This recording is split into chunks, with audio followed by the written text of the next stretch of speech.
ᛗᚩᚾᚪᚋ᚞, good evening everybody to the ᛗᚩᚾᚪᚋ post. I am ᛗᚩᚾᚪᚋ᚞ᚪᚷ from Woden's Earth, the ancestral hall, and I'm at the ᛗᚩᚾᚪᚋ᚞ in ᛗᚩᚾᚪᚋᚪᚷ, the West Thirty of Yorkshire. I won't be drinking with you tonight again. Most of you probably know by now I'm on some quite strong medication at the moment, so I'm just not gonna drink. But have yourself a tipple while we chat. I've seen a few videos. I'm not going to mention organisations. You either know who it is or you don't know who it is when we talk about. And it occurs to me, when you think about the way that Christianity became the major religion of this country, okay, by conversion, whether it were forced, whether it were forced, it doesn't matter. There was a conversion, quite en masse, a lot of the time. I'm not saying all the old religion died out. I don't believe it ever did, but predominantly, and they became the major religion for Britain, for want of a word, and the English folk as well. Now, if you look at the versions of Christian belief and Catholic belief, because they're all believing in the same God and the same Jesus and the same Mary, yeah, and you got your Methodists, you've got your this, you've got your that, you've got all these different titles, and they can't agree with each other on what's right and what's wrong, and yet this is such a heavily documented religion. Everything's there written down for them. It shouldn't be that hard to not be able to have a consensus. And then I look at the northern traditions. Let's use that as a term for now. And I think we've got Odinism, we've got ᛗᚩᚾᚪᚋ᚞, we've got ᛗᚩᚾᚪᚋ , we've got Nazi-true, like it or lump it, we've got Wodenism, we've got heathen, we've got pagan, so people call themselves Norse pagans or this. Are we any different? I'm not saying that we should all lump in, but it's just like, maybe it's time to define out yourself or ourselves properly, because I truly believe that Anglo-Saxon heathenism and Norse paganism or heathenism are different. Okay, whether the same gods in different hats later down the line doesn't matter. The gods have got different names, they've got different attributes, they've got different natures, and then you have a look around. It's like the term Odinism. I used to be part of an Odinist organisation, and at that point I classed myself as an Odinist. I did. And I'm glad I came away from that. I don't class myself as that now. And I've seen a few things at the moment that are just, although there's some good in them, there's also a lot of self-serving. So, for example, it's not so very long ago that Hengest from our southern earth, last year or year before it was, posted a blot online, okay, and one of the big names in Odinism in the UK commented on the post, "Oh, Odinists are not idolaters." Fair enough, right? But his ancestors were. It's attested that they worshipped idols, right? So what you're saying then is that Odinism is nothing to do with tradition. It's nothing to do with his ancestry, because Odinists are not idolaters. That's one person's version of Odinism that they sell. That's fine. If that's what you want and that's what you're looking for, well, great, crack on there, right? The next thing, saw him spitting mead into a bowl. It was a frithóth, where everyone takes the mead, spits it in, then it's poured on the Mother Earth. Oh, that's disgusting, that's disgusting. Well, hang on. It's not disgusting when you see people spitting out wine tasting, and they're just spitting out to see if they like the flavour of the wine. They're not doing it for any holy or religious purpose.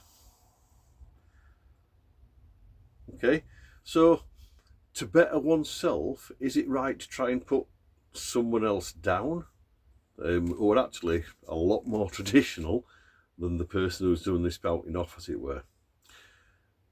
And then, when I say some things can be quite self-serving, so when something's good, I will say it is good. And you can have a Thor's hammer on a headstone now in the British Army, so I'm sure that could be rolled out for people not serving in the military, right? And this was brought about by the Odinist Fellowship, so brilliant on Ralph and the Odinist Fellowship, because they did bring this about. It was one of their members who died in service and now has a Thor's hammer etched into a military headstone, and that's really good. That's a massive step forward. Until I looked at the image of the hammer, and it's the same one that's used as the logo for the Odinist Fellowship. So it's no different than the Christians imprinting the cross over a Thor's hammer. It's the Odinist Fellowship's logo that is being imprinted on heathenism, and it's very clever. It could have been a skein hammer, could have been a million different versions of the hammer, but I say it's quite self-serving. Of course it is. It's thought out because we're talking about very clever people, right? But do you expect anything less? Why are they going to promote something else when they've got the chance to use it? Yeah. But it's like, and then I watched a short today, and again, it was Ralph from the Odinist Fellowship, this one, and he was saying he does believe that maybe not now, maybe not tomorrow, but one day he can envisage an Odinist Britain or England, where not everybody, there'll still be other religions and blah blah blah, but like everyone's calling it a Christian country now, that they'll be calling it an Odinist country. I think he's absolutely talking nonsense. I think he'd like to believe that would happen. I don't see it, because which form of Odinism are we talking about? Are we talking about their form? Or there's so many different Odinist groups that class themselves as Odinist. And so I was thinking about that, and I thought, we've got there's too many splinters. It's like I would never subscribe back to Odinism in the forms that I see it out there, because I'm an Anglo-Saxon heathen. I've gone further back than the Norse. So then again, you get some Anglo-Saxon heathens that are still basically just honouring the Norse gods. So, are you Aesir? Are you Odinists? Because you're not following the true ancestral path if you're just worshipping the Norse gods. Because as in our Saxon ancestors, who became the English folk, migrated here, it wasn't just through force of arms that they ended up being here. They came initially to fight for Vortigern against the Celts and the Picts and everything, right? Yes, there was force of arms involved as it went along, but when the Norse came across, right, the English already existed, right? So the Norse are not actually our direct ancestors. It's not until the years after, when they settled in the Norse and the Saxons and the French, because the Normans came next, all intermingled, right, and became one people, that they come into the ancestry. Just because they landed here and settled here does not make them as ancestors. Ancestors were already here, and at that point they were nothing but invaders. They weren't invited here the same way as the Anglo-Saxons were. So I think these are my thoughts. These are the kind of things I sit thinking about when I've got nothing else to do. But I think it's worth everybody who's following an ancestral path, a northern path, an Odinist path, to really think about what it is that your path is about. What do you actually believe?